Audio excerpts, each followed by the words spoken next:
everyone, and welcome to a brand new episode of Unwanted Answers. That's right. Now, guys, besides the fact that it's been a while since we've done an Unwanted Answers, by the way, I believe this is our season premiere. Oh, yeah, it is. Don't know what season it is. I think we're season 9. 9? We're in season 9 now. I think I think that could be it. Yeah. Yeah, I mean, think of all the shows where the best season was 9. Yes. What a wonderful season. We're part of a small group of one where they peaked at season 9. Yeah. Even It's Always Sunny, that I think peaked a little later than a lot of other shows, is start like 9. I would say maybe peaked at like about 7 or 8 or something. Okay, so we're 2 years back then. Yeah. But you know, it's a different show. Yes. And more successful than us yeah, too. And you know, what a solemn way to start our new season of Unwanted Answers, yes. because today. This is the solemn and serious and superstitious episode of Unwanted Answers, because that's right. It is the Friday the 13th special, the first ever Friday the 13th special, because we're not even doing any like production trickery. We're recording this on the actual Friday the 13th in June of 2025. That's right. So prepare, because bad stuff will happen. I know producer Paul will make sure of it. Now, some people are going to be like, hey, are you going to have like, just like in those horror movies, you're going to have some slasher guy pop up? Mm-hmm. We're just like, hey, you know, whenever you work with producer Paul, that's a risk you take literally every day. Yeah. He has a lot in common with slasher antagonists. Not saying that he's... I'm not claiming that he's killed anyone, just for the record. No. Lawyers. Our old producer Roger disappeared under mysterious circumstances. That is true. But yeah, at least in terms of like sort of staring at a distance and not really being quite able to make out their face, there's some similarities there. Now, producer Paul, he's a very private person, but one thing he does share is he has a special Instagram account. Mm-hmm. And, you know, most people will have Instagram accounts of like comic books or shoes. Producer Paul, chainsaws. Yeah, he loves showing his saws. He'll do ASMR of him cleaning his saws with a old rag that has like reddish brown stains on it. But yeah, no, you ask him and he goes, just like taking care of my yard. Exactly. He is very proud of his yard. Who knows what secrets are buried in that yard? A lot of old trees that need to be taken care of. Exactly. And he sort of wistfully stares off into the distance. And he'll talk about, like, some trees, they got what's coming. And we're like, hey, Paul, it's okay. Yeah. And he's like, no, they've wronged me for the last time. And we're like, Paul, it's okay. Yeah. And you know, try to calm him down. Yeah. You're next. Yeah. And it can seem like a euphemism for something else, but like at the same time, I think he might just really hate trees, because I don't know. He has a lot of things to say about like climate protesters and stuff. If you get him going on that, he kind of exactly. Yeah. I believe one of those people who like chains themselves to a tree and to prevent the government from cutting it down or something. That doesn't stop producer Paul. Yeah, it does not stop him. That's a challenge. Yeah. So, do you remember that when there was like a live stream of like a forest fire at Rainforest, he was watching it and streaming it and just like, this is awesome, let it burn. Yeah, no, he puts it on like myself if I could. He puts it on like a Yule log for Christmas. That's exactly why he opens his Christmas presents too. Ironically, most of those Christmas presents are related to his chainsaws. Yes, he loves his chainsaws, but we all have to have hobbies. Yes. And speaking of hobbies, I guess this podcast, we're going to continue on with the episode by doing some of our normal segments, but with the solemn acknowledgement that it is, in fact, Friday the 13th. Yes. So, I know, normally people are just like, yeah, we know. Bad stuff is going to happen this episode. And it does, a lot of times to us, to our friends who pop up sometimes. But this time, we're terrified, basically. Yeah, we are. Anything could go wrong. We normally have lots of technical difficulties, lots of stuff that goes wrong. We have just a penny for a budget, and like it's bound to be. We can't always find it. Yes. So today, there's a risk of loss of that penny. I see it right now, but I'm a little concerned about what will happen after the flip. If it would just, it'll almost be like it just disappeared into another reality. Yeah. I mean. And I know we usually flip to see who goes first, but I actually do have a segment I could start with something to bring up that would kind of enter us into the mode of Friday the 13th, because I actually have there's some debate on how Friday the 13th became like the superstition that it is today.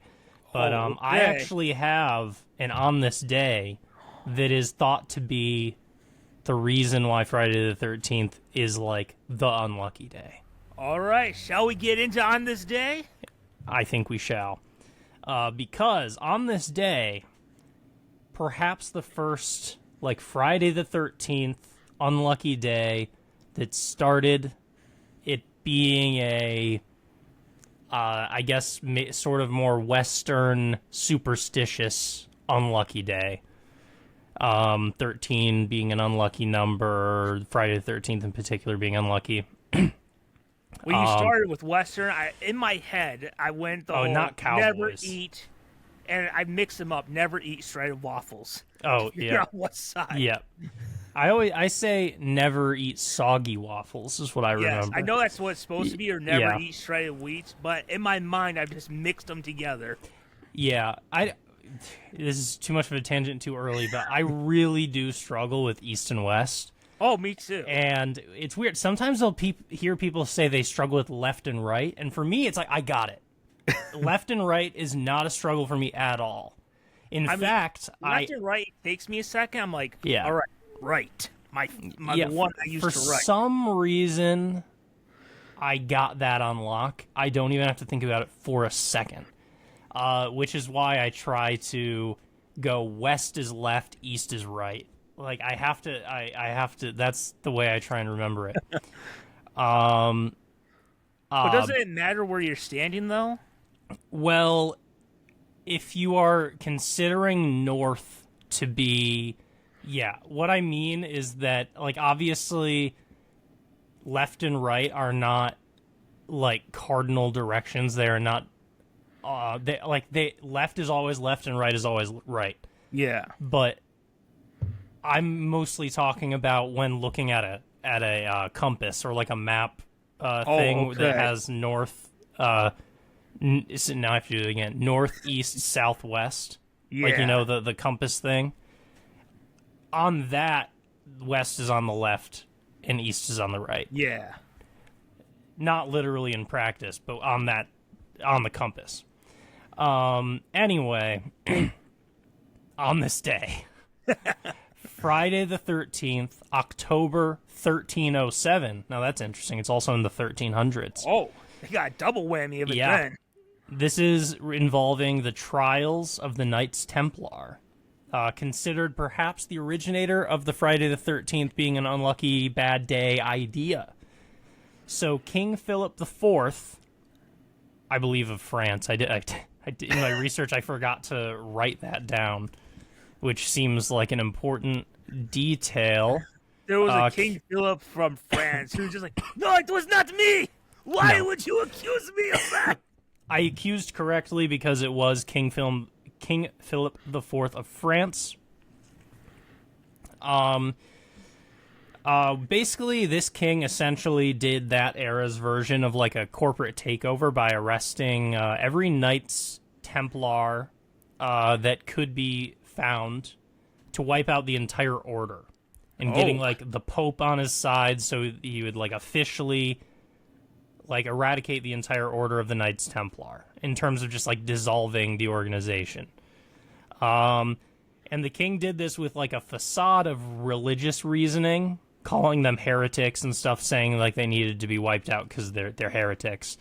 But in reality, there was like a severe debt crisis, and seizing the Templar also took all their assets. So the king basically like, yeah, we need to take we need to take the money of these heretics, whatever. Wow. So the king accused the Templar of devil worshipping Baphomet. Accused them of part of their initiation, they needed to urinate on a cross. Accused them of sexual deviance and all kinds of stuff like that to sort of justify the hostile takeover of the Knights Templar. Maybe the Pope got on their side because he was a super big germaphobe. Like, ooh, Yeah. the germs everywhere. Ooh, Yeah. I'm not touching that cross. Stop them from peeing everywhere. He's just like, I don't care. They won't stop peeing. And then there was someone's great ancestor. Hell, wait, man, Yeah. we get to pee everywhere. Man, Yeah. I knew being that would be a great time. Oh, wait. Yeah, Prospector Huck the Fourth, like, Yes. and Huck is actually like Huck the 19th. Yes. But oh no, he's Huck the Second, like number 2. That's true. Huck. But we're talking about number 1. That is fun. Like, what if King Philip the Fourth was just correct, and that the Knights Templar was just genuinely peeing everywhere? Yeah. The Knights They were Templar, like some weird college fraternity. Yeah, and you know what's funny? Some of the accusation, like one of the accusations that King Philip IV made was basically like they had like these sort of like these bad, unethical hazing rituals, sort of like a frat. Yes. Like that urinating on the cross was part of the initiation into the Knights Templar. Yeah, so there was some frat vibes, I would say. Part of the hazing is you couldn't drink anything ahead of time. Yeah. So you would have to just stand there and wait. Yeah, and then to just try, like, yep. you gotta go. It's like, I went before I came, guys. Do you have any soap to wash your hands? Nope. You're gonna have dirty urine-soaked hands the rest of the time. Yes. They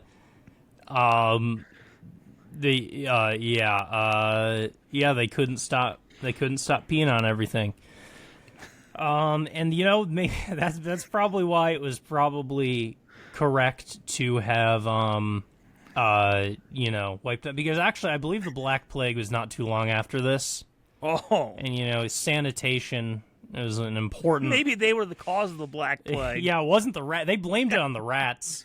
It was these drunken, disgusting knights with their nasty rituals of urinating everywhere.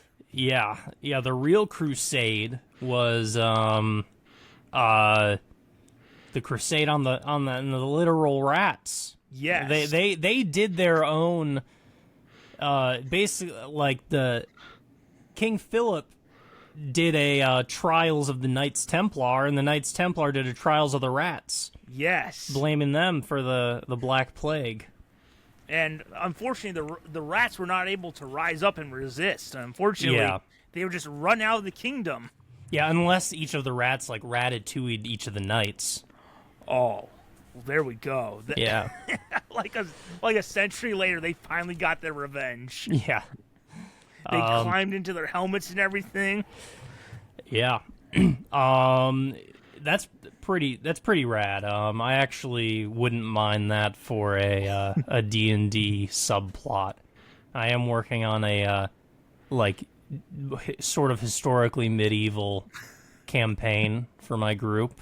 Not a bad idea, because it is historically accurate. Guys, did you know that like back in the day, the rats were like controlling them by pulling their hair? And they're just like, who told you this? History, guys. Yeah. History did. Read a book. No one wants to read anymore. Everyone's articles and TikTok. No one wants to read a freaking book anymore. Yeah, a book, hardcover, bent pages everywhere. It has to be graffiti in the hardcover. sides. Kind of like this one. This is just show and tell. This is Arthurian legend. Oh, yes. Oh, no.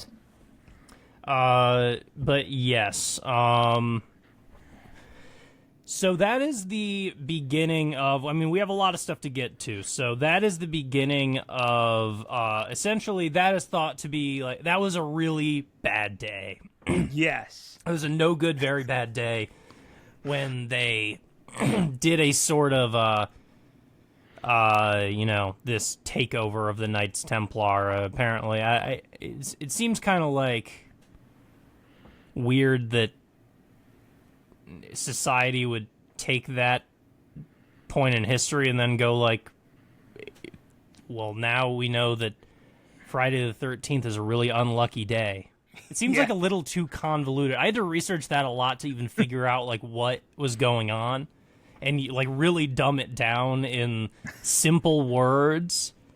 But yeah, that's King Philip IV's Trials of the Knights Templar, or perhaps the first unlucky Friday the 13th. Do you have any on this day, Friday the 13th stuff, or should I just go through my whole list? Well, you know what? Since you seem pretty excited about this, we can go through your list if you want. Although I do, before you go, and what you just brought up with that book did remind me of something. Yeah. Of that book you just showed. I don't know how some YouTube shorts get recommended to me. Yeah.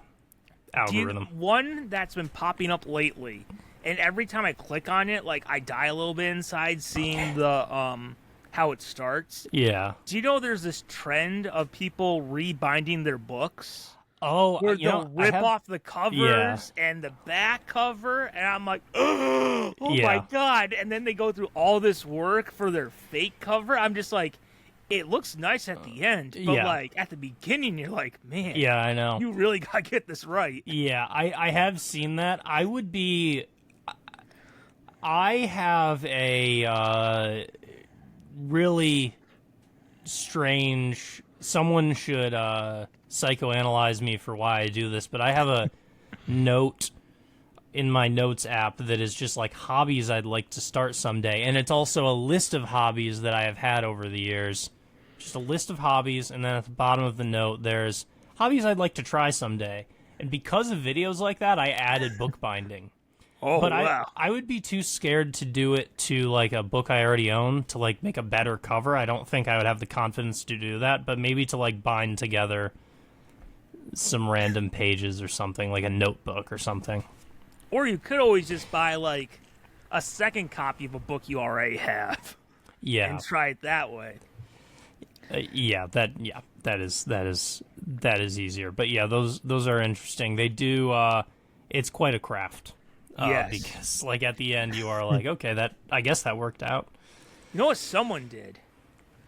They bound all 7 Harry Potter books together into this giant like, that's crazy. There's no way someone can actually physically read this. I think I saw someone do that with like Robert Jordan's The Eye of the World series, which is a fantasy series. I think that has 16 books. Oh, wow. Yeah. Ridiculous. But someday anyway, I'll have to look up a fail video to see how it goes wrong. Yeah, because I'm sure it does not always turn out the ones that hit the algorithm. Someone accidentally rips off the cover of their prized autograph copy. Yeah. So let's see. I felt like the On This Day segment was the most appropriate segment to really do this Friday the 13th special with. Yes. So that's why I got a few. Let's start this off by thinking about how bad this day has been for others. Yes. Well, I'll do 2 slightly more depressing ones, and then 2 slightly more upbeat ones after that to finish us off. So, interestingly, October 1972, Friday the 13th, was the infamous plane crash from the Alive documentary, which I believe did we see that in school? The Alive documentary. We watched a movie of it. Yeah, that's okay. Yeah. So that was Friday the 13th. It happened on Friday the 13th, October 1972. A plane with 45 people crashes into the Andes Mountains. famously or infamously, there was perhaps some cannibalism that happened. Yeah. So that's, that's a pretty major... in fact, there's lots of crashes and stuff. I figured I'm not going to do just a list of plane crashes, because that is sensitive at this year. There seems to be a lot of plane crashes. Yeah, I think there was just one yesterday. Yeah, there just was. So that's why I will instead move on to a cruise ship crash. I saw there's like a statistic that like Friday the 13th is the day most people avoid flying. And what? I think there's a lot of empty appreciate that. seats. Someone who hates flying. Yeah. That actually kind of makes me want to fly on Friday the 13th in case it's cheaper, maybe?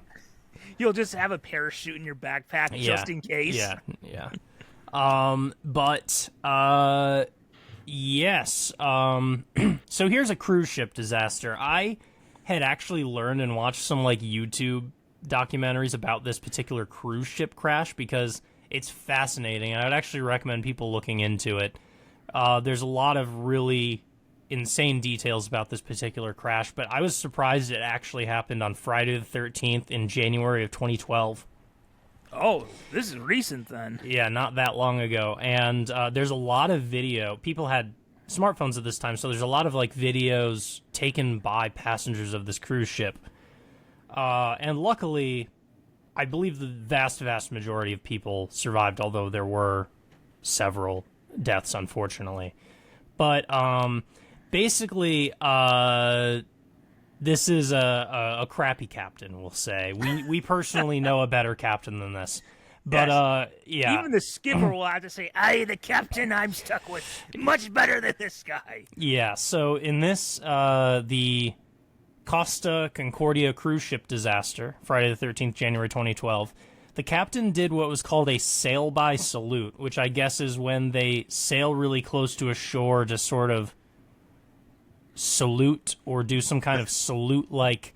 It seems like a very unnecessary ritual. Already, this sounds like a bad idea. Yeah, because... Especially a captain who's super, like, cocky and sure of himself. Yes. He crashed into the shore. And he then ditched. He did not go down with the ship.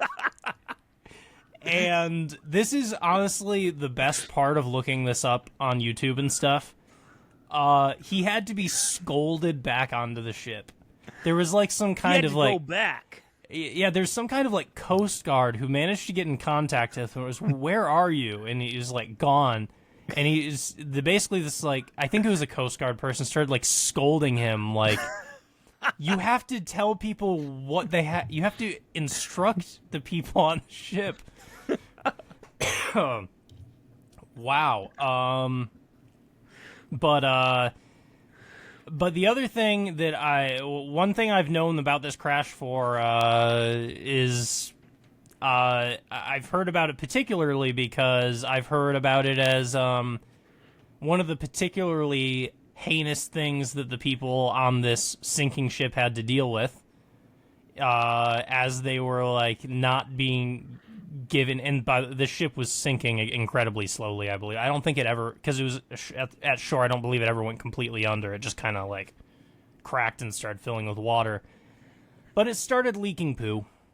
Oh. It started leaking sewage, and so all the people stranded on it were forced to smell the stank. Already. Huck is just like, how do I get me a ticket on that ship? Woo, wait! Yeah. But yeah, that is the story of, I think, the worst captain of a ship I've ever heard of. Yeah. Oh, what a shame, that captain. Skipper, if I ever acted like that, I would hope you would scold me back aboard too. Oh, I would make sure you were on the ship, Captain. That's right, Captain. I tie you to an anchor, make sure you sunk. Oh, Skipper, always can count on you to make sure to keep the captain in line. Yep, that's right. You know best. The captain always goes down with the ship, and I'm a man of honor. Aye, Captain, aye. Then one day you will go down with the ship. Oh, what's that, Skipper? Nothing. How would you like to... Yeah. It looks like it's clear sailing, Captain, eh? Next time we'll have to go into some rough waters. Oh, by the way, Skipper, I hear there's a bit of a smell problem. You mind taking this mop and make sure that spot clean by the time I check on it later? Oh, Skipper, you do that, and I guarantee you one day you'll get a promotion. Not captain, mind you, but assistant captain. Hey, what does that mean, Captain? Oh, it means you get to plunge in my toilet every time it's clogged. Yeah. No, go, Skipper. And by the way, be careful. A lot of the guests are very upset right now. Hey, Captain, hi. I'll deal with the guests who want to strangle you as much as I do. Oh, Skipper, never has there been a better friend than thee. Yeah. Make sure you hear every last one of them. You will be the go-to man for this job. Oh, Skipper, I'm so proud of you for taking the fall for this one. And I promise you, next time, that I've learned my lesson, and if it ever happens again, I will take the blame. Hey, Captain, I get to tell everyone why that I'm the one to blame for why their socks are stained with poop. Ooh-wee. Wait, man, this is the best cruise ever. Yeah. That's how that rest of that trip goes. Is that Skipper is stuck with Huck, who is talking about just like can we do that again? No, I don't want to crash. Can I be deal with all the poop? Can I be an unpaid intern? Your job seems real fun. Wait, how do it free? Oh, Skipper, remember back in the day when you had that initiative? I think the good thing for you would be to have a pay cut like Huck here. Yeah. No, Captain, no! I already cannot pay my apartment, and I have to get food every other day. Oh, that doesn't sound like a good work ethic to me. Oh, Skipper, you never get anywhere if you just complain. You got to put on your boots and work hard. Now you go do that while I go play volleyball with our guests to try to take their mind off the crash. Yeah. Hey, Captain, I. Yep. Well, that's right. Yeah, that's the surprise. This one happened on Friday the 13th. Yes. That's an unlucky day. Do you think maybe there was a part of that captain when he was being talked to by the Coast Guard, just I thought that was just a thing you say, the post office. I didn't know you really we're actually supposed to go down with the ship. But I'm the captain. Yeah. Why would I? I'm the most important person there. Why would I die? You understand that, if I'm on a lifeboat, I can guide them to safety. You want these idiots in the middle of the ocean with no captain? That to me is crazy. I don't get that. Who else is going to point to where the sinking ship is? Guys, if I knew I had to go down the ship, I never would have signed up to be a captain. Yeah. Should have been a bus driver. They never have to go down with the bus. Exactly. Pilot? I mean, they give you a parachute. You just jump right out of there. But go down with the ship. I mean, what years did we learn nothing from the Titanic? Yeah. Next, you're going to tell me that women and children actually have to go first. No, come on, guys. What are we going to do without the dudes? How is that fair? I mean, I believe in first come, first serve. Yeah. If you can run up first, that's who it should be. And children, look, are the kids really going to be able to guide us? We need the elderly's wisdom. Yeah, exactly. Us. Let the children sink for all I care. The parents can go make some more. And speaking of elderly, are we actually expected to help old ladies cross the street? Really?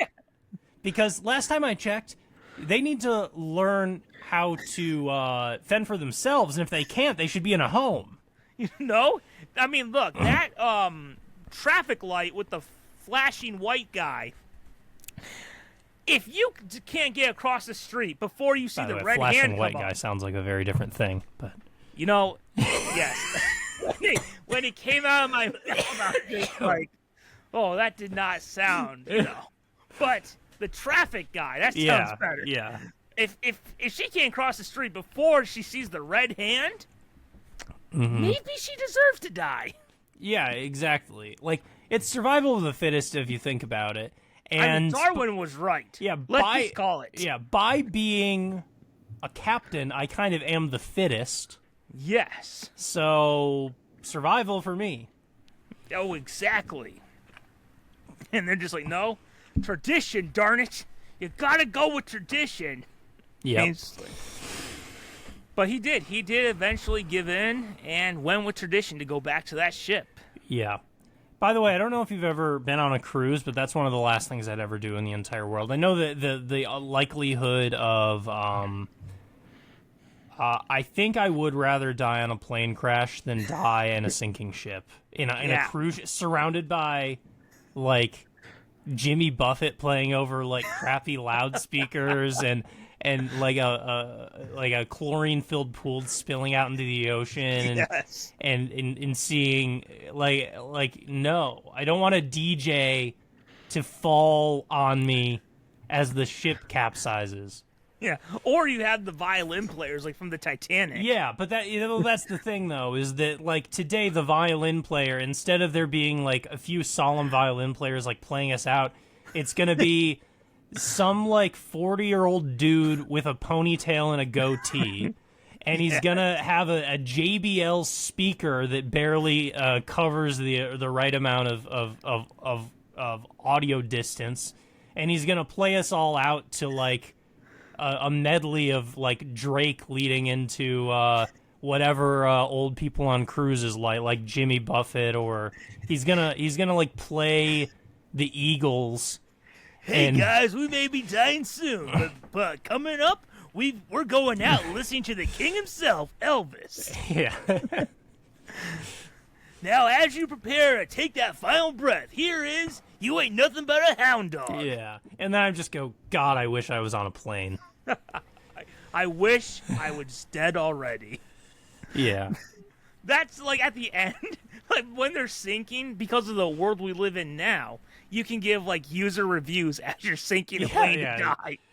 2 stars. Hey guys, remember to give us those positive reviews. Remember, your positive reviews help us serve our community with great vacations. Yeah. Unfortunately, I will be closing my Yelp account now because, as the saying goes, the DJ always goes down with the ship. Yes. Yeah, I've never been on a cruise. I really don't have any intention on going on a cruise because besides the fact that it could sink, like, I just never understood the appeal. Like, you're on a boat in the middle of nowhere. You're basically just at a Holiday Inn that's in the water. Yeah, you might as well just stay at a hotel and never leave. Yeah, and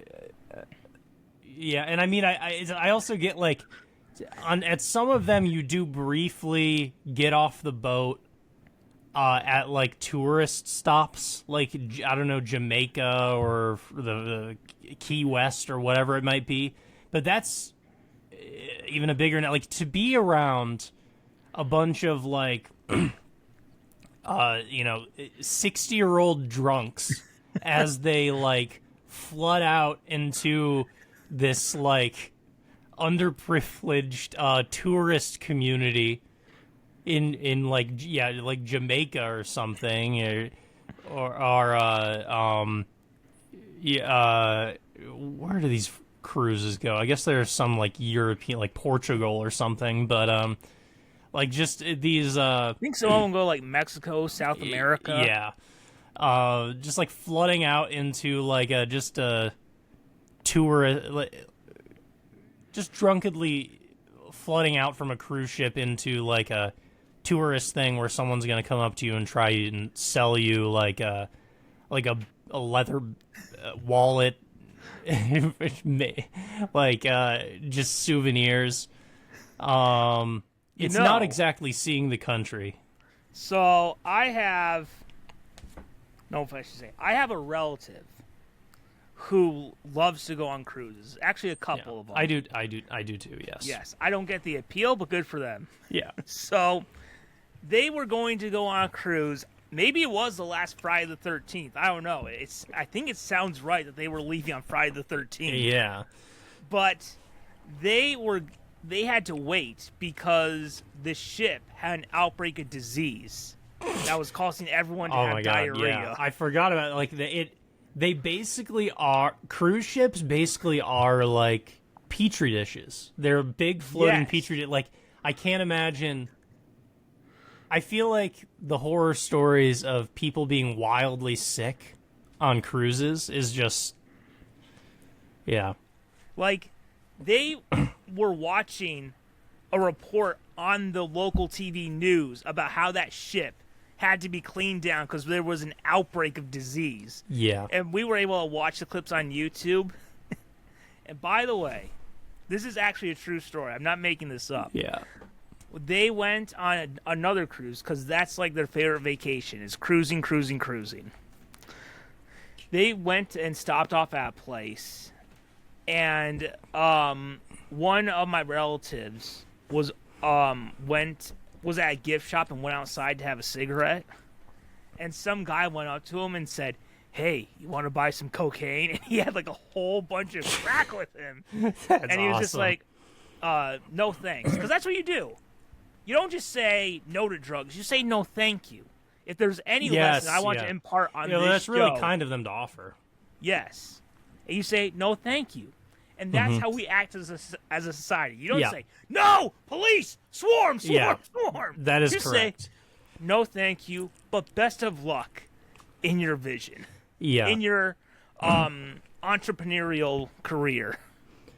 Yes. I don't typically believe much in business or entrepreneurship, but when I do believe in it, it is in those people at those tourist spots on cruises who are trying to, like, swindle these, Hawaiian shirt-wearing white people stumbling around near the sandy beaches. Yeah, being they've like, all had a couple drinks already. Yeah, on this they're trip. like, I guess I will buy this,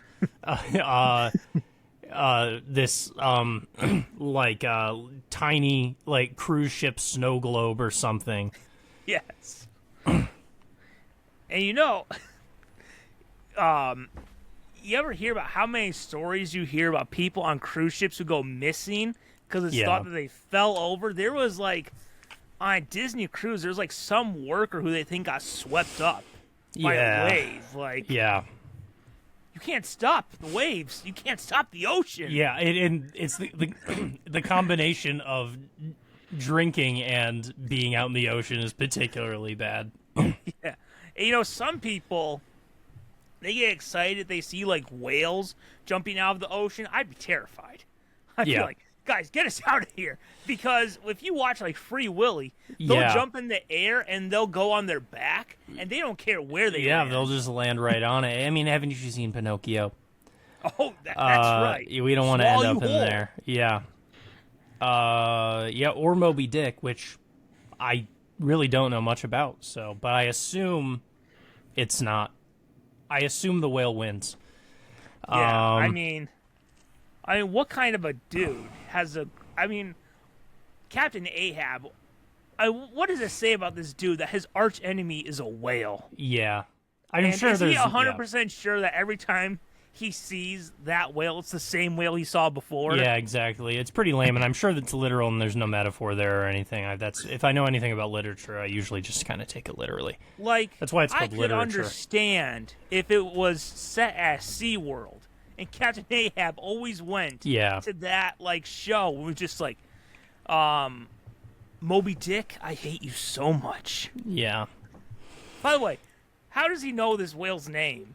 Did he just told name it to him in a dream? He hates it so much he named it. He named it Moby Dick. Yeah. I understand why. I mean, that sounds like the name, something you would name an enemy, like, you Moby Dick. Yeah, exactly. His least favorite artist plus an insult. Moby Dick. Exactly. Right now, I think the plot we just came up with, far better. Yeah, of far course. better than whatever. And much more symbolic. I think was it Herman Melville? Yep. I think that's the dude's name. Yeah. Much more interesting plot. Set at SeaWorld. Yeah. Although, copyright reasons, Oceanland. Exactly. Yeah. So let's move on to a more positive Friday the 13th on this day. Yes. By the way, SeaWorld is basically just Sesame Street World now. Do they have Sesame Street characters? Yeah, it's There- kind of okay. because of that documentary they had about what was going on Yeah. with the killer whales and stuff. They've now it's like there's a bunch of Sesame Street stuff there, and it feels like they're kind of trying to transition to that. Interesting. Is there still water stuff? I mean, kind of. There's That's like hilarious. there's like roller coasters there now and That's stuff. really I mean, not SeaWorld. They still have like some animals there. Yeah. You know what? Not to go on a whole thing or whatever, okay? Part of me wonders, it is 2025. Disney has all these animatronics. Couldn't you do more interesting stuff with the animatronic whale show than a real whale show?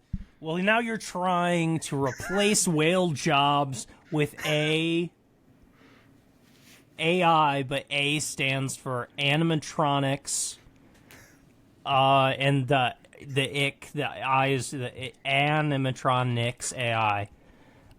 You're trying to replace whale jobs with AI. I say that. I thought about it. Like, could you have an animatronic show? Like, how trainers are killed by sometimes they get angry killed by animals. the whales. Yeah. You put a robot in that water, that's gonna kill everyone in there if they get electrocuted. Say, Captain, have you ever thought about working at SeaWorld? Skipper! I love all the whales. It could allow me to be by my sister. Hey, Captain, How about I give you this meat-flavored perfume? You spray it all the time. The whales will constantly come up and give you kisses. And then Skipper will one day, it'll be a week later, Skipper goes there and he's just like, what the heck is this? And Captain is in the pool riding Shamu. He's the best. Oh, Skipper, this is the best friend I ever had. Yeah. Thanks to you. He just simply develops a genuinely deep connection with the animal. Yeah. And then he's just like, oh, Skipper, I feel such a connection to this whale that I'm going to make him captain for the day. Doesn't that sound nice, Shamu? No, Captain, no! What does a whale know about piloting a ship? Oh, Skipper, if you're a giant whale and you can make your way through the ocean, of course you can lead a ship. Yeah. Maybe like the skipper. You know how Santa has his reindeer? Maybe inevitably Skipper, the captain, will have a killer whale lead the ship, like Santa and his reindeer. On Shamu Jr., onward to our next adventure in the sea. I gotta get to this positive Friday the 13th thing. Yes. Turns out Friday the 13th is actually a lucky day, not an unlucky day. And it's lucky locally, too, because guess what? Was this opposite day, too? Yes. Friday the 13th is a lucky Michigan lottery day. That's right. The Michigan lottery that you see billboards for and stuff around where we live. There have been many jackpots, multi-million-dollar jackpots won on Friday the 13th. In 2008, Friday the 13th in 2008, $57 million jackpot won by someone in Kent City. Wow. Friday the 13th in May 2011, $27 million jackpot won by someone in Kalamazoo. Friday the 13th in June, so that's really on this day, 2014, $66 million jackpot won by someone in Port Huron. And then the most recent one, Friday the 13th, October 2017, $21 million jackpot won by someone in Waterford. So Waterford. Everybody, yeah, I've never heard of that. But I'm assuming it does exist. but there's a millionaire there. Yes. Someone had a very good Friday the 13th in Waterford. So yeah, the lesson is, everyone, Spend your money on lottery tickets on Friday the 13th. Go spend, buy. Yeah. It will be worth it in the end. By the way, I've never done a lottery ticket before in my life, except I was kind of given like a gag gift of one. It was a Detroit Lions, and I don't care about football at all, but it was a Detroit Lions lottery ticket. And I got $20. Oh, wow. It's the one time I've ever done anything even remotely close to gambling in my life. And I won $20. So I'm just going to call it quits.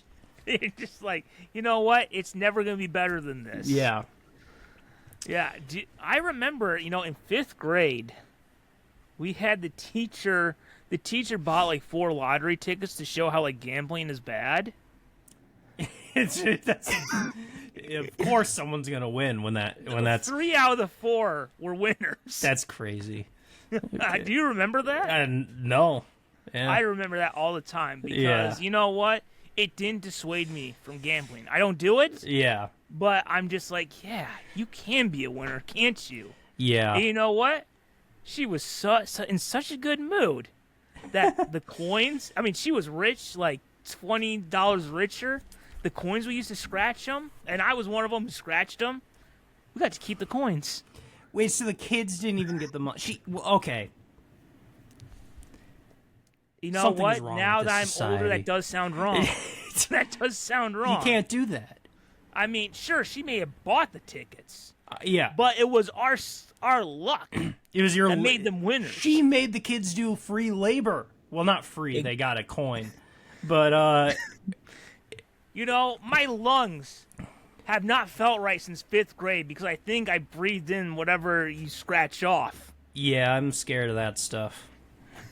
I don't like that. Here's another one. It's the last on this day.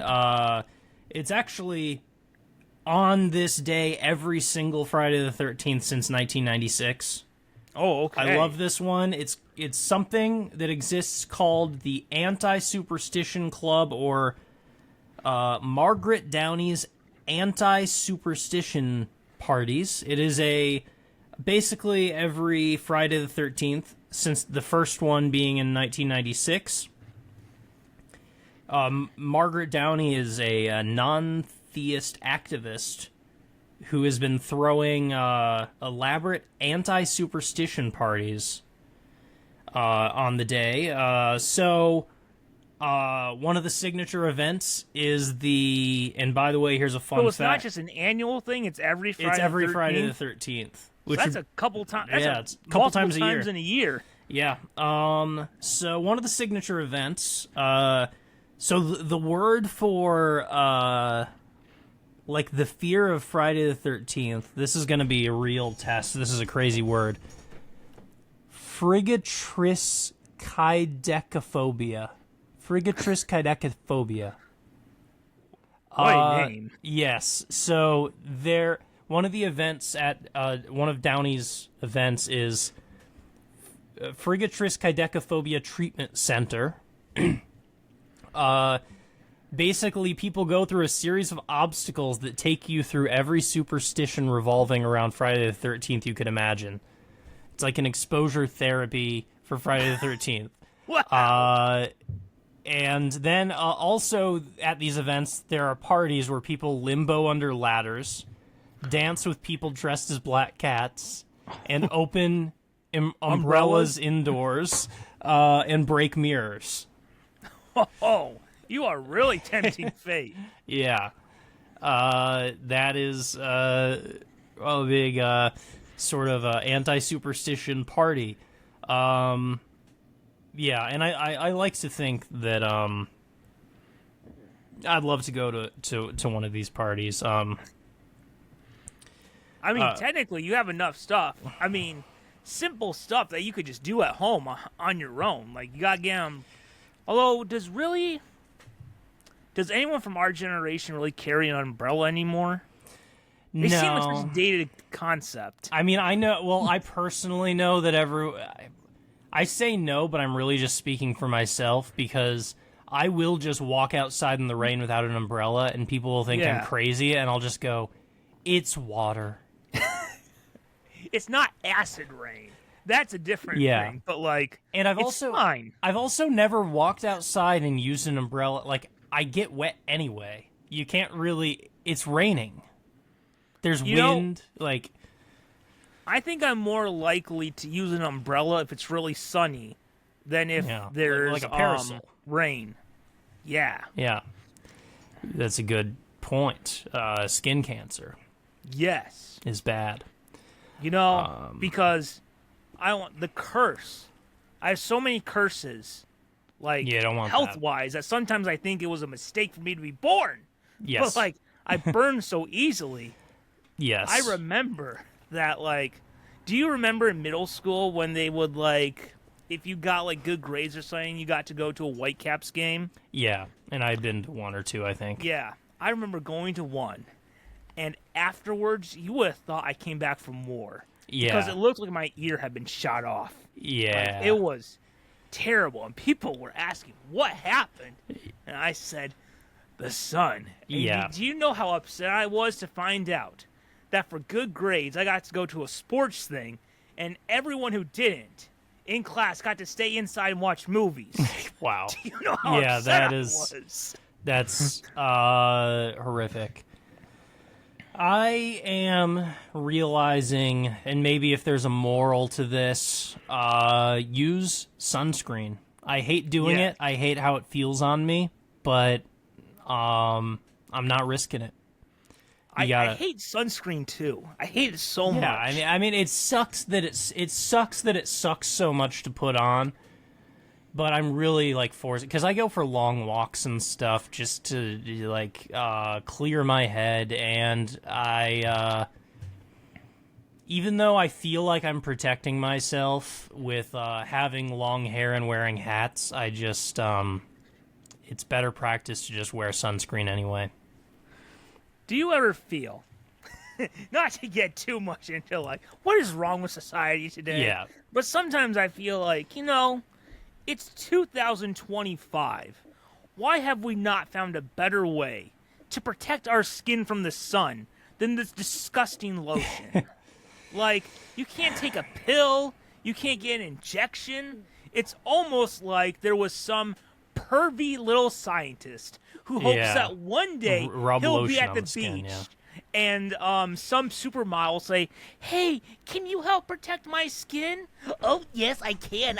I've got suntan lotion with me right now. Let me put some on you. It feels like that's the only reason, because I have to believe there's a better way than just rubbing this disgusting lotion on you. Yeah, unfortunately, the skin's a really big organ. And I don't know if there's any other way other than to slather yourself in a shield. Sometimes you know what I want to do?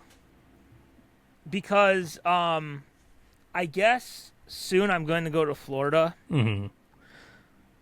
I don't want to do the sunscreen. I know I have to, or I could die. Yeah.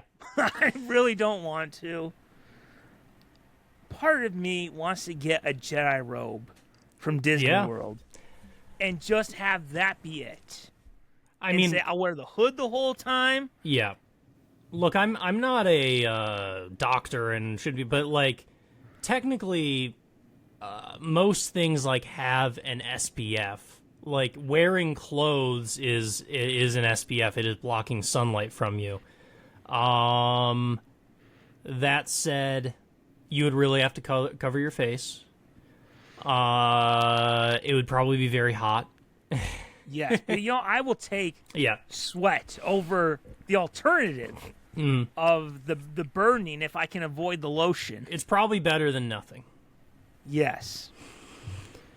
It's probably that could almost be the lesson of today's show. It's probably better than nothing. Yeah. At least just try. Yeah, just try, get it over with. That's fine. Yeah. Another thing. Looking back, because it's been 5 years since the COVID pandemic started. Mm-hmm. When you look back, doesn't it seem so cavemanish that to find out someone had COVID, we had to stick something far up our nose? Yeah. Couldn't there have been a better way? Yeah, but that's the thing. Like, I too am like, in going to the doctor for many things out of severe fear that I'm going to die at any moment from some unknown illness. I have discovered that, we're really not that advanced as a society. We're not that advanced. Doctors just kind of peek and go, I think you're fine. And, they are right, because I haven't died yet. But, there isn't like a, the closest thing we have to just like an MRI is you go in a machine and you just find out what's wrong with you. It's the closest thing we have, but those are expensive, so they're trying everything they can possibly do to not do that. If I had one of those at home, I would be going in it every really single day. You're just like, nothing is ever going to kill me. Yeah. Yeah.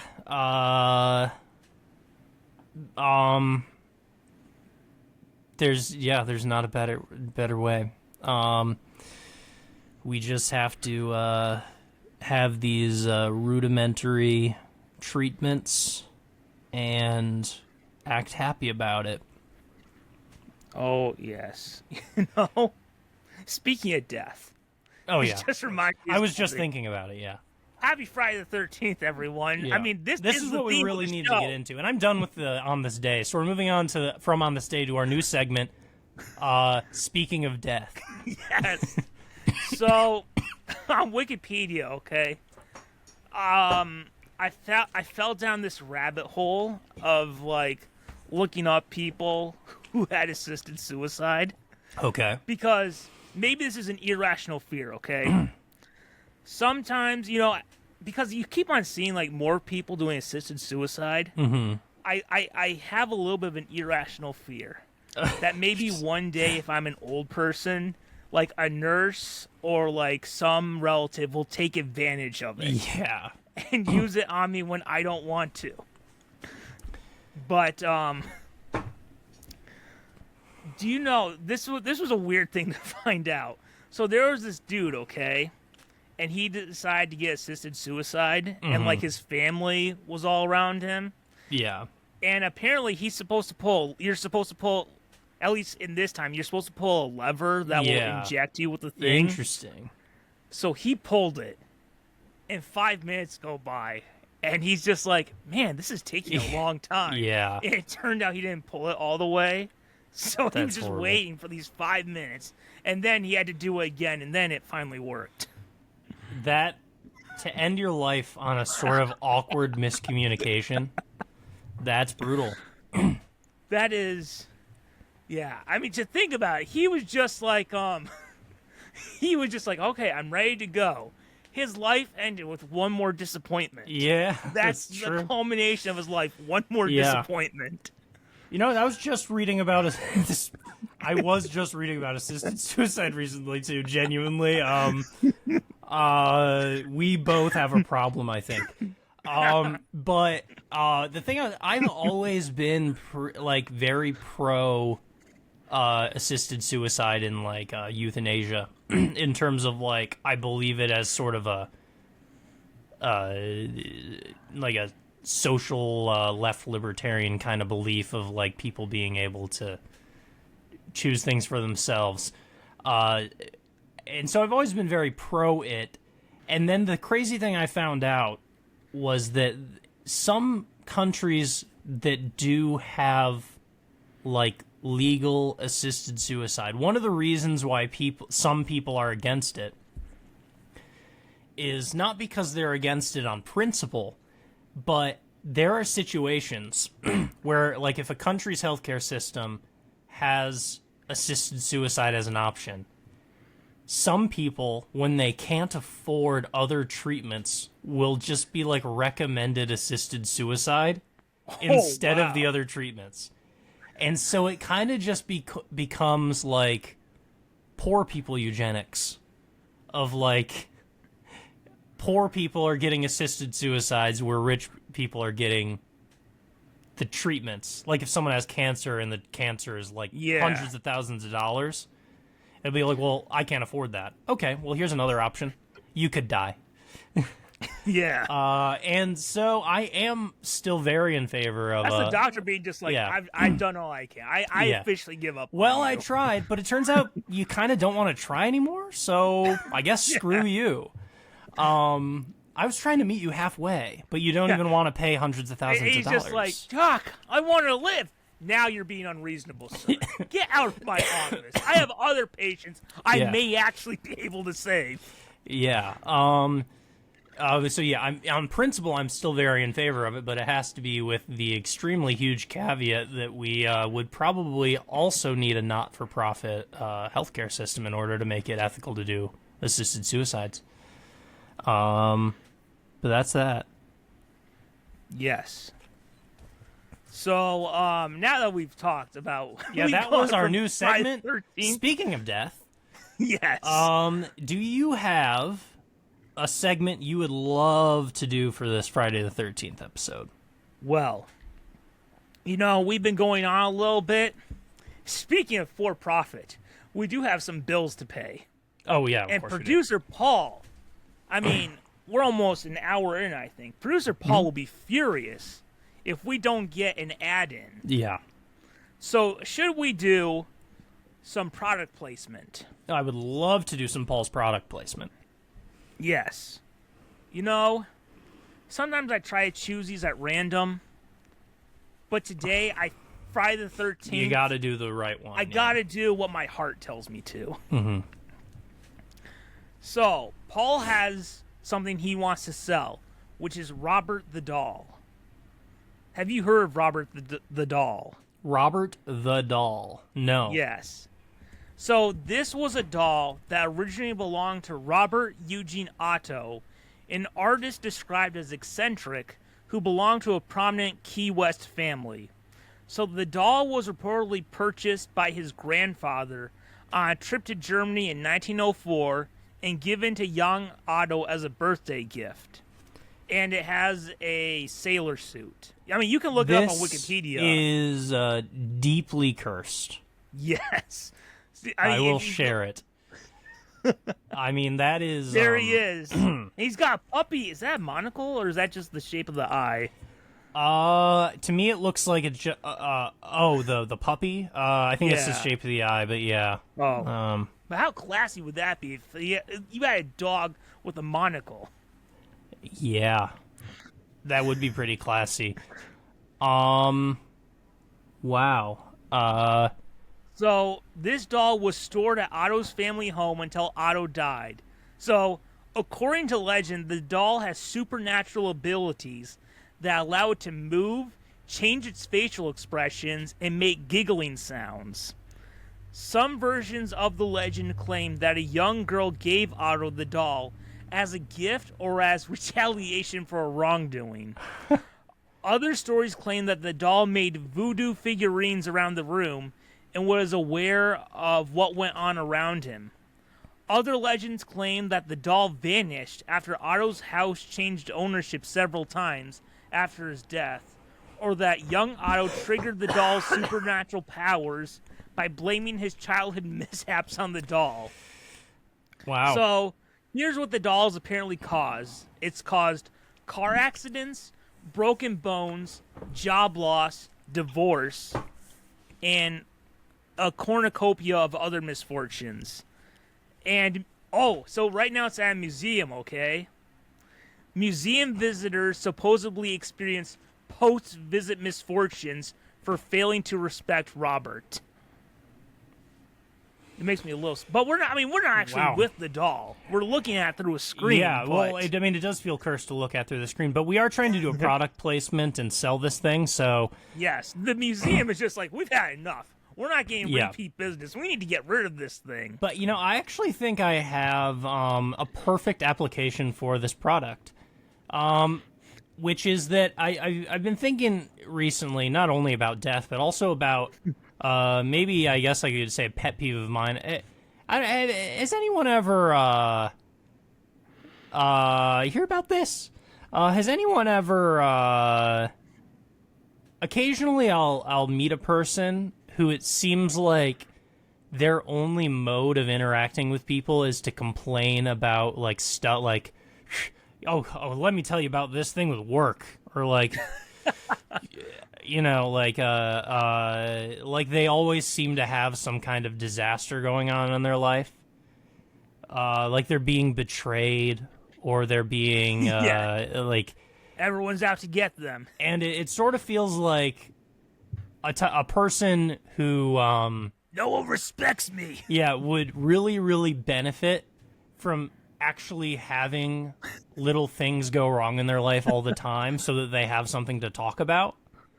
Yes. And it would be perfect. It's not just the same cliche story. Yeah, it would be perfect to, I was recently, part of what made me think about this is I was recently told about, someone who was going to a, like sort of a skincare person, and apparently this I won't call them a doctor, more of a snake oil salesman, but this like sort of doctor-like figure.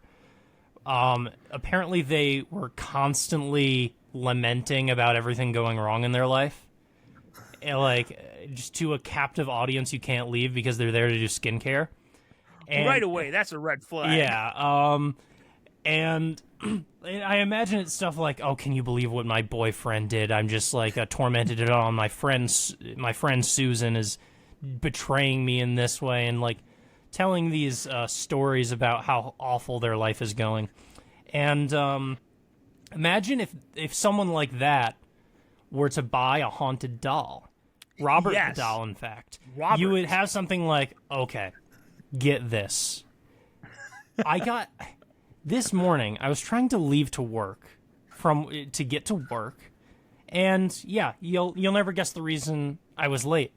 It turns out the haunted doll slashed my tires. Yes. And then the doll cut my brakes, too. Exactly. And I was trying to get ready for breakfast, and the doll put cockroaches in my Lucky Charms. That's not very lucky. I went to go pick out my clothes, and a bowling ball from the top of my closet fell on my foot, broke my favorite toe, Yeah. and now I can barely walk. Yeah, the haunted doll, Robert, keeps trying to do Home Alone-esque pranks on me. I fell down the stairs, and a hot iron swung down on a string and hit me in the face. Every night. When I wake up in the middle of the night, I go downstairs, the TV is on, Home Alone is playing, Yeah. and Robert is making giggling sounds. Yeah, it's his favorite movie. Yeah. He doesn't like the second one as much because he just hates New York. Yeah. But the first one, man, and he also calls it derivative. I mean, this doll, who's never seen a movie before, thinks he's such a snobby art critic. But yeah. By the way, Paul loves the second one. He just watches watches a certain cameo though. He does. Paul lost it when that cameo was cut from TV to add more commercials. Yeah.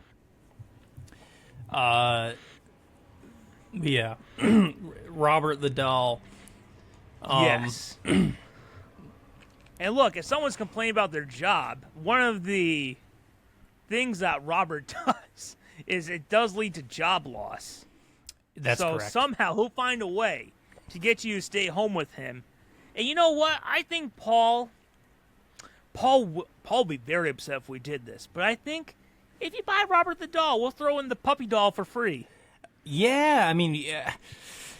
Paul's gonna. It's almost like a sales tactic. Paul's gonna hate that we're doing this, but I could get in real trouble if you tell my producer. Yeah. But if you buy Robert the doll, you can have the puppy for free. Yeah, no, don't call your wife. No. If you call your wife, this deal's gone, okay? Yeah. I'll throw in the puppy with the haunted doll. Sorry, Robert the doll. Yes. I'll throw it in right now if you...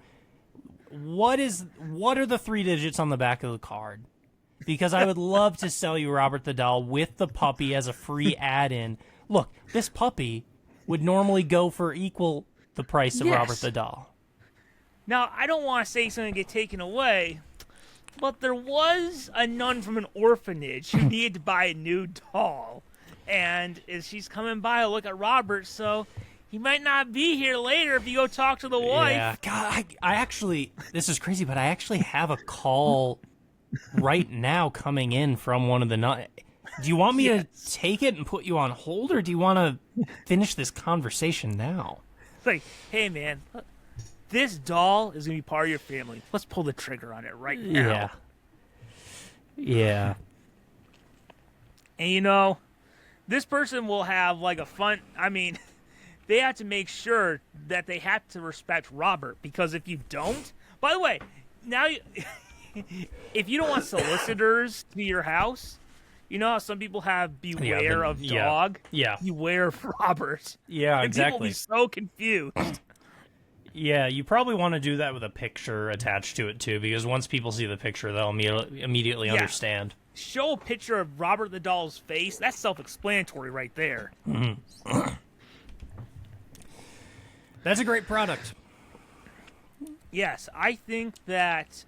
How old was Robert the doll? He came in 1904. Still in great condition for something that's 121 years old. There's a website that's robertthedoll.org, and I'm immediately captured by one of the links being just apology letters. No way. I have to know what that means. Are the Are you supposed to write an apology to Robert the doll? Oh, when you visit Robert the doll has rules when you visit him. Be respectful and ask permission to take his photograph. Anyone who fails to follow the rules will be cursed by Robert. And people are apologizing to not be cursed anymore, I think. That's awesome. Dear Robert, I accidentally took footage of you. I am sorry. I should have asked permission. I will delete the video ASAP. I hope you can forgive me. Wow. I don't know if this is Tracy S. I don't know if my visit upset you, as it is never meant to be. Since my first visit to Key West, I've experienced some very horrible events. I just hope they are not connected in any way to my visit. But if they are, please accept my humblest apologies for anything that may have offended you during my time there. Wow. This may be my favorite product placement we've ever done. It's amazing. I mean, there could be a whole podcast reading these, but this is Brian K. I'm sorry I was startled to see you and did not intend to disrespect you. Our lives have been upside down this year. Please forgive me during my visit. Please, Robert, I'm so sorry. Robert is a mafia boss. He is the 1904 version of Babyface Antonio. Yeah. Babyface Antonio is reincarnated Robert the doll. Yes. Man, and you know what? It sounds like the owner, Robert Otto, he named the doll after himself. Well, that's interesting. It sounds like he lived to be in his 70s, at least. Well, if he got the doll in 1904 and died in the 70s. Yeah. So, he respected Robert. So you should too. Yeah. Incredible. They also have a list of, like, podcasts and shows that have discussed Robert the doll. We should so submit us. We need to be on there. It does have the Joe Rogan Experience, so we're in great company. Oh, yes. We got to be on there. We do. I hope we didn't respect you too much, Robert. Yeah. Please forgive us. Please forgive us. We kind of took his picture by sharing the screen. Yes, we are did. so cursed. Oh my! Every time someone clicks on the video or listens to the podcast, it's so almost like it's being shared again and again and again. Yeah, it's terrifying. Oh yes. Well, we better keep this ship a sailing without crashing into shore. Captain. Yeah. We're not gonna be cocky like he was. No. Yeah. We always question ourselves and think, are we making the wrong decision? Probably. Yeah. So I have a fun new version of our beloved segment. Not our beloved segment, but I have a fun new version of Gaze into the Future. Okay.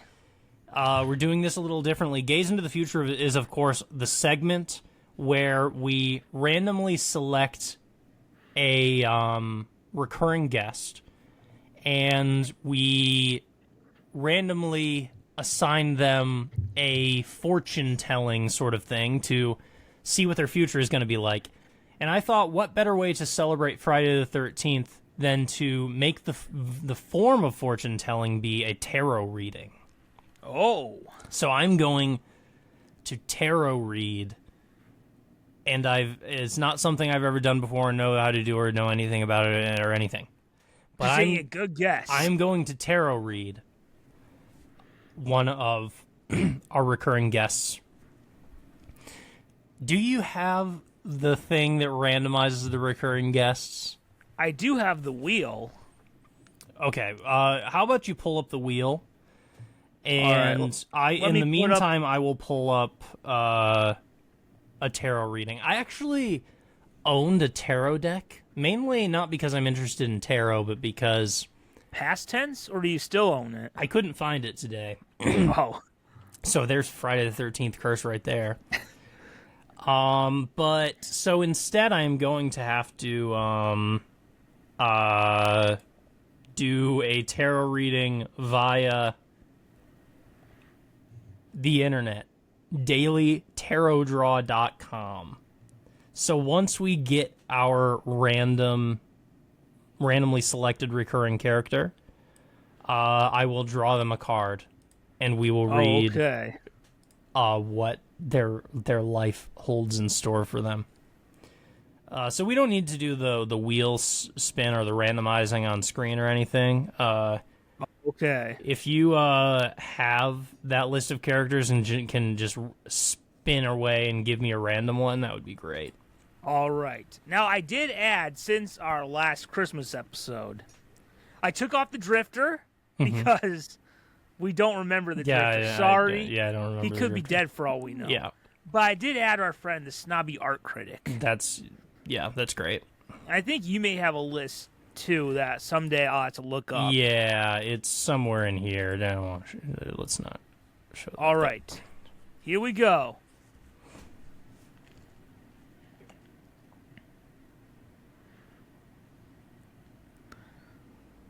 Who is it? The Starving Artist. Wow. I love that. So let's see if the Starving Artist is finally going to... The Starving Artist is actually a pretty unlucky person as it is. In general, he is. So maybe they will, in metaphorically, win the lottery here. So let's draw a card, a tarot card, the Moon.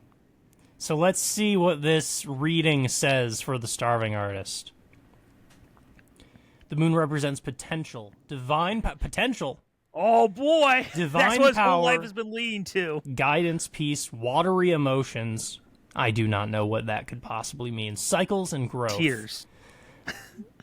The Moon card usually represents intuition and second sight.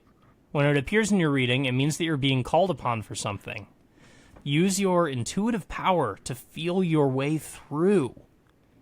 In times of uncertainty and confusion, for example in relationships lost, look to the Moon and find your intuition. It can deliver much-needed guidance and solace. The Moon card symbolizes illusion. This card is representative of our subconscious and the ever-changing currents emotional self.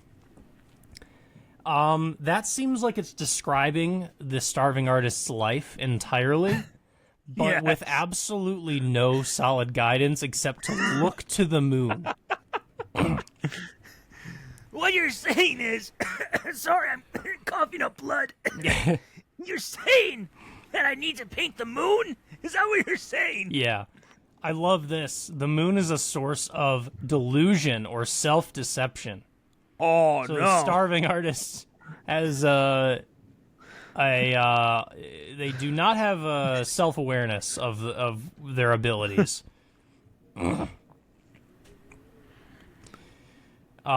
Maybe they're believing the lie that they are going to be successful and then play the victim in order to draw out other people's sympathy. Oh, no. Just be open to anything life sends your way. This is a harsh one for the Yeah, starving artist. yeah, really. Like, I mean, the sad reality is, though, the starving artist probably did need to be told a sort of bitter truth. I don't know if they're going to be able to hear it. They're just like, yes, that's what's been missing. I need to paint the moon. I need to paint the moon, but the moon is deceptive, so I'll do a painting of the sun at night. Yeah. That's what I'll do. Yes. And then, like, you'll have, like, people look at the painting and just be like, what is this? Don't you see? It's the sun at night because you can't trust the moon. It's so deceptive. It's a liar. Yeah. And when you're not looking, it'll stab you in the back. Yeah, well, we just wanted a picture of a night sky. This is better because the sun will never leave you until it burns out billions of years from now. But still, can't you help me? I'm starving. Oh, we were going to donate this to the soup kitchen. We would have invited you, but I don't think that the other guests would be happy with this type of painting. Why don't you go do something else?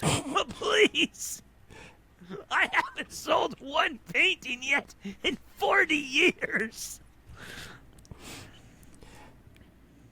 There must be some kind of guidance, some kind of sign I'm not picking up on.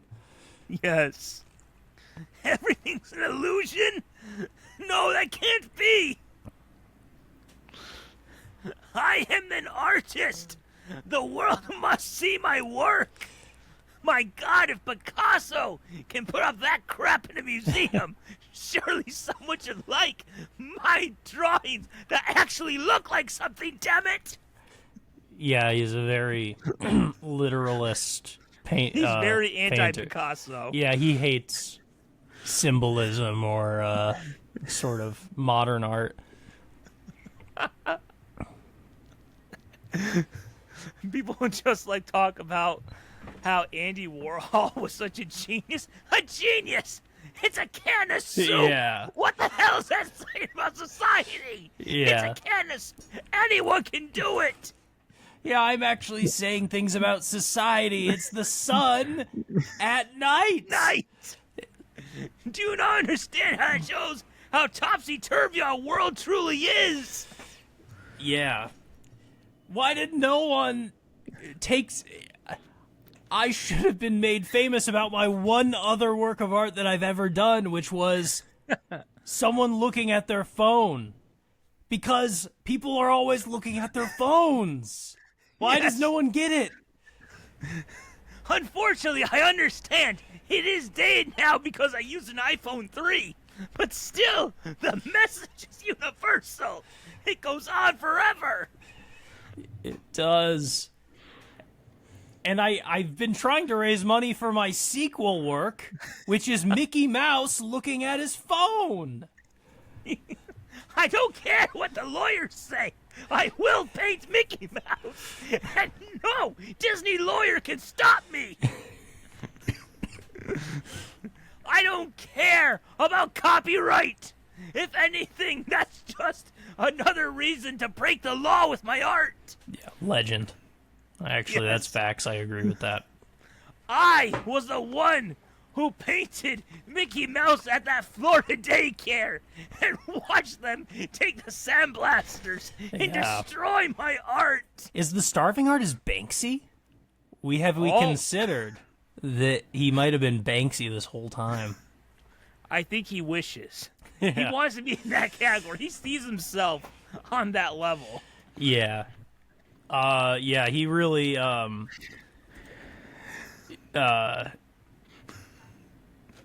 he thinks he understands Banksy entirely, but, Yes. Yeah. Don't they mention Banksy in Spider-Man Into the Spider-Verse? I think so. That Yeah. sounds familiar, but I just can't remember what the reference is. like when like the collider's going off and like screws up like a light pole or something. Oh yeah, okay.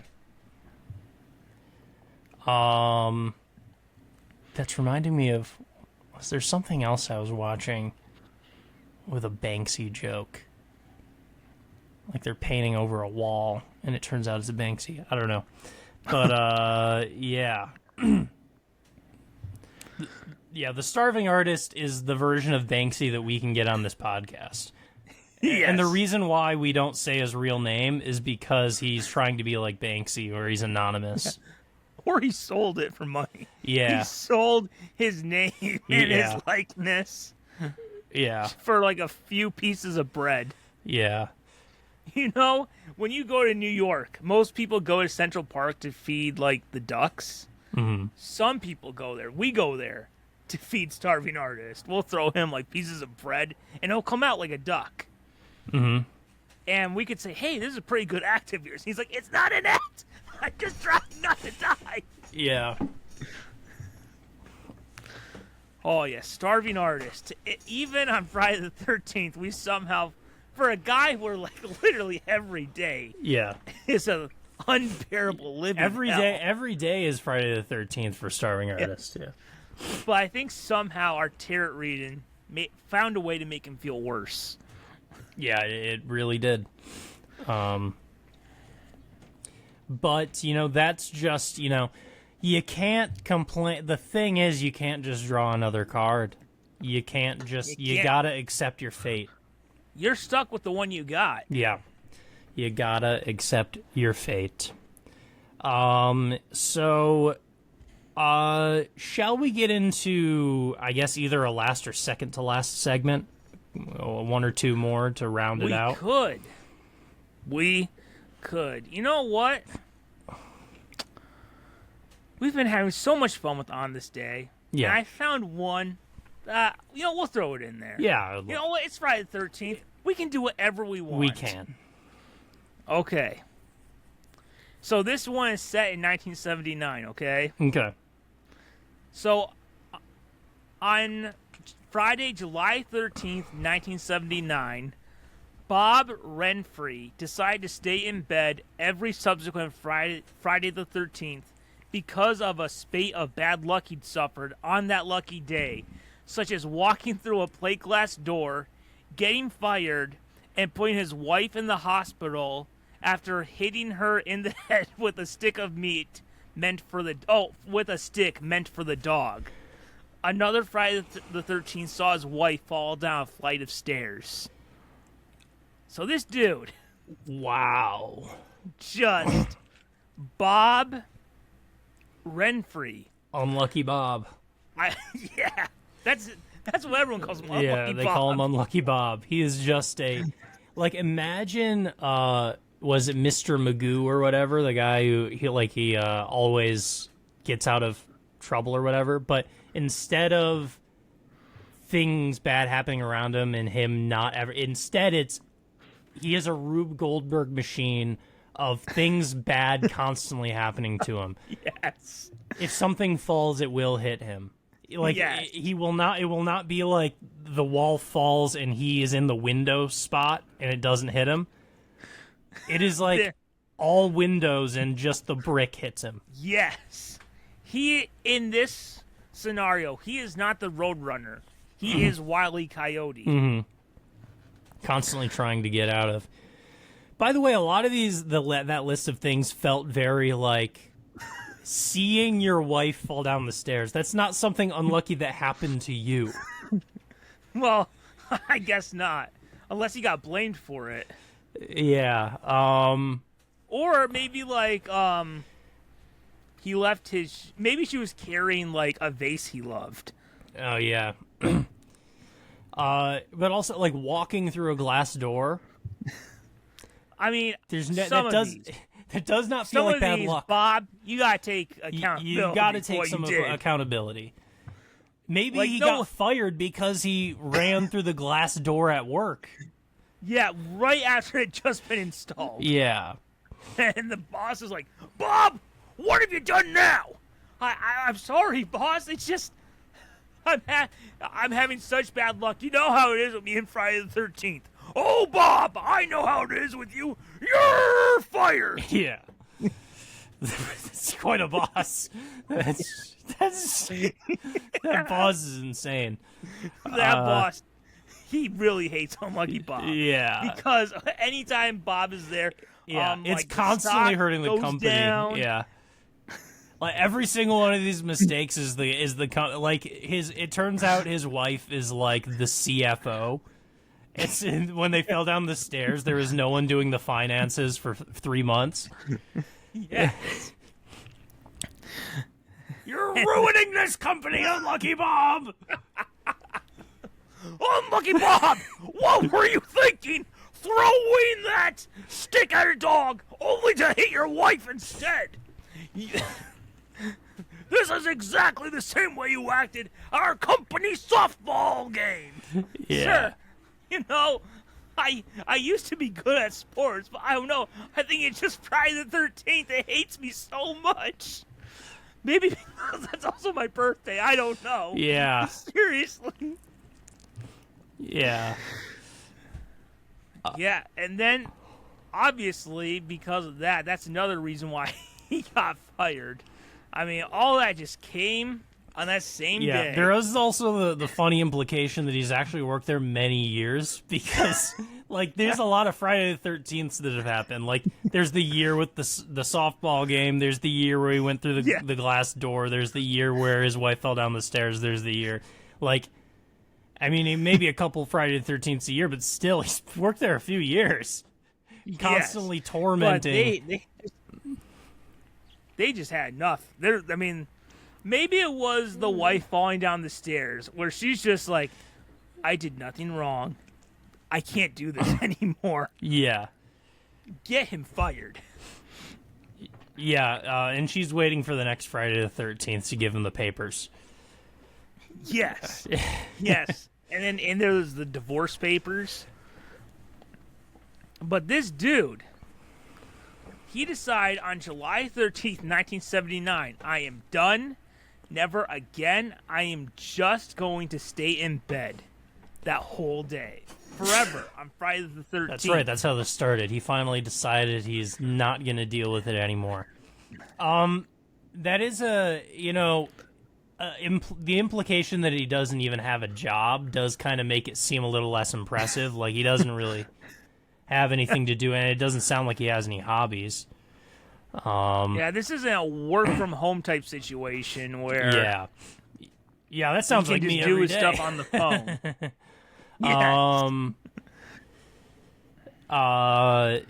But yeah, the thing is, it's also bold to assume that unlucky stuff can't happen to you laying in bed.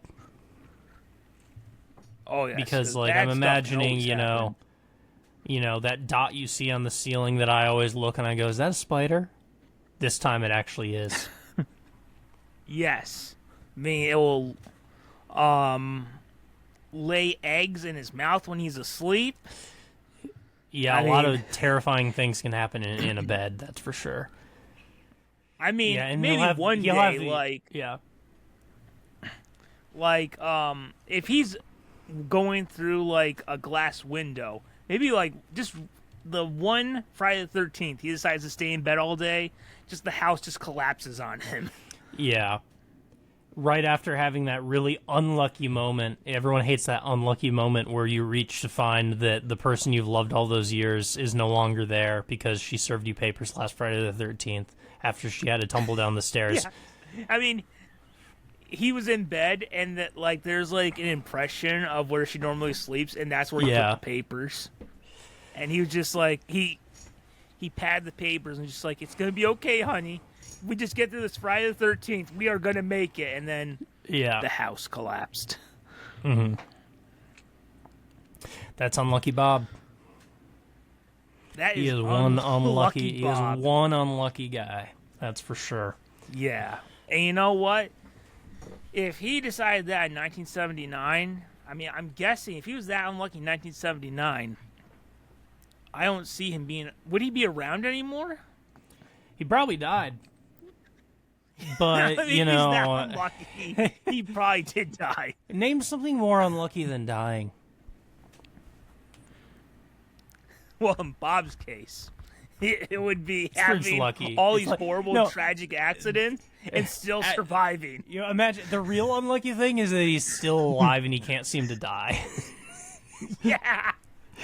He'll get in car accidents and he'll be in a body cast. And they're just Yeah. like, it is a miracle you survived. And it's just like, no. Somebody kill me. Yeah. He just goes through all this stuff. Like, lightning will strike him, hit by a car, fall from a window, but just like, and he suffers all these horrible injuries. And He's doomed to suffer. Yeah. yes, But never actually he's constantly in like physical it's physical therapy. He's constantly in physical therapy that like every one of like the doctors there knows him by name, and like they throw him birthday parties because he spends and like they call him Unlucky Bob. 360 days there out of 365 in a year. Yeah. The one day he doesn't That's right, spend there is Unlucky always Bob. Friday the 13th. Yeah. Yes. That's the day he gets out, is every Friday the 13th. Yeah, he is. Can I please just stay here? No, your insurance won't cover it. Your insurance covered 360 days, but it will not cover today. He's like, please, you don't understand. Something terrible is going to happen to me. You always say I that, promise." Unlucky Bob. Oh, Bob, come on. No, I'm telling you, something terrible is going to happen. You know, on his birthday, they make a cake, and it says Unlucky Bob, and it's like strawberry flavored cake, and like that's something he's allergic to. So every he's gotta get the EpiPen. Yeah. Inject him at the last minute, and as his throat's closing up, he's like, "Is this finally it?" Nope. And it always takes everyone as long as it takes them forever to find the EpiPen. They're like, "Where is it? We always keep it in the same place because this always happens." Yeah, and he's like, "Well, maybe." I found it. Oh, this one's empty. Gotta keep looking. Okay, maybe I'll finally actually just die. I purposefully hit it so that no one could resuscitate me. Oh, here it is. No. Yeah. They're like sometimes like whenever you have like a priest come to give the last rites, like they'll ask to Bob, "So Bob, what do you think the afterlife is like?" "Nothing. It better be nothing. After all the hell I went through, I don't want to go through this again. There better be nothing. I want lights out. Boof. That's it." Yeah. Yeah, what an unlucky guy. Yes. So, good for you, Bob. You know, I'm assuming today is his birthday, so happy birthday, Bob. Yeah. Somehow, birthday, just Unlucky Bob. his birthday is just Friday the 13th. Like somehow. They lost his birth certificate. Yeah. That's all they know. And I know that tonight you'll be celebrating, maybe not with cake, but with that special hospital jello. That's beautiful. Yes. So, I mean, I actually think Unlucky Bob feels like a beautiful place to end our moral of the story. There we go. That's the episode. Yeah. That's our first ever Friday the 13th special. Yes. There we go, guys. I mean, you thought you had it bad, but we found a way to look at other people who just got it way worse. But you know what? Friday the 13th isn't over yet. Yeah. And I think that's an important moral is it can always get worse. Yes, exactly. And you know what, guys? I think it says that on this hat, actually. Oh, does it? Oh, wait. No, it doesn't. That is a lyric from this band, though. I really thought it said that on the hat, but yeah. I mean, right there's a Friday the 13th thing right there. You thought it was on the hat? Yeah, You were so excited. Now and I'm blushing. That was embarrassing. It just says this sadness will last forever. Now you're just like, guys, I am ashamed. I am ashamed. I'm bold prediction. It just backfired. Now I'm feeling like an unlucky Bob. Yeah, that's I got egg embarrassing. on my face. Bob, Yeah. I don't know how you do it since 1979, man. Yeah, I can't even. Jeez, I've been only doing this since 1993, and look how I've turned out. Yes. Hey, you know what, guys? You may be thinking, oh man, I dread Friday the 13th so much, but at least it'll be behind us. But you know, there's always one right around the corner. Should we look up when is the next Friday the 13th? That's how we can end the episode. True, yeah, because just when you think that it'll get better for a while, it'll always get bad again. That's actually it's there. The next one is February 13th in 2026. Oh, so we're clear for the rest of 2025. This is 2025's Friday the 13th. Yeah, but that means there will probably be two in 2026. Yes. Which I mean, let me see the next one. November. All right. February, March, and November. Oh. Yeah. Well, there we go. Something to look forward to on our calendars. Exactly. So, well, we always end the episode with a certain saying, but it's flavored differently this time because it sounds unlucky. Oh, yes. No, it doesn't. That's the wrong show. I almost said keep falling down that rabbit hole. But then our slogan sounds unlucky too, which is, you know, something you didn't want to happen happened. Like this episode, which you didn't ask for it. But there it was. There it was.